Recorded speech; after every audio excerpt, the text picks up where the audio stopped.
ভিক্ষুক রাস্তা দিয়া যায় আর জমিদারের পুত্রবধূও যায়। একজন সামনের থেকে আসতেছে, একজন সামনের দিকে যাইতেছে। দুইজনের ক্রসিং এর সময় ভিক্ষুকের গায়ের কাদা জমিদারের পুত্রবধূর গায়ে লেগে গেছে। সে দুনিয়া আন্ধার করে ফেলছে, স্বামীকে টাইকা নিয়ে আসছে, বলছে ভিক্ষুক আমার কাপড় নষ্ট করে দিছে। সে শুধু ভিক্ষুক ছিল না, বৃদ্ধ ছিল। বৃদ্ধ ছিল না শুধু, জীর্ণ ছিল, শীর্ণ ছিল। শরীরে কাপড় ছিল না, ফাটা চিরা কাপড় ছিল। পায়ে জুতা ছিল না, পেটে ভাত ছিল না। জমিদারের পুত্র সইতে পারে নাই, যৌবনী শক্তি সয় কি কইরা তার স্ত্রীর গায়ে ভিক্ষুকের কাদা, বস সমগ্র শক্তিকে হাতে একত্র করে বৃদ্ধের গালে বসায়।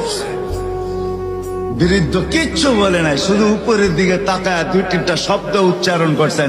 শব্দগুলা হলো ইয়া মাল্লা তারা হলো ওয়ুন, ও আল্লাহ চোখে দেখা যায় না। ও তারা কুল্লা শাই, তুই সব দেখিস। ফারা তারা মা বি, তুই কি দেখিস না আমার সাথে কি ঘটতেছে? এটা কি দেখিস না? বলতে দেরি যুবক, মরতে দেরি হয় নাই। জমিদার চলে আসছে, প্রতিশোধ নিবে। বৃদ্ধের একদিকে মুস্কি হাসি, একদিকে বলতেছে প্রেমের খেলা এমনই হয়। জিজ্ঞাসা করছে কিসের প্রেমের খেলা রে? বলছে ওর প্রেমিকার গায়ে আমার কাদা লাগছে, পায়ের কাদা লাগছে, ও সইতে পারে নাই। যৌবনী শক্তি দিয়ে আমার বৃদ্ধ গালে বসায় দিছে। আমাকেও একজন ভালোবাসে, সেও সইতে পারে না,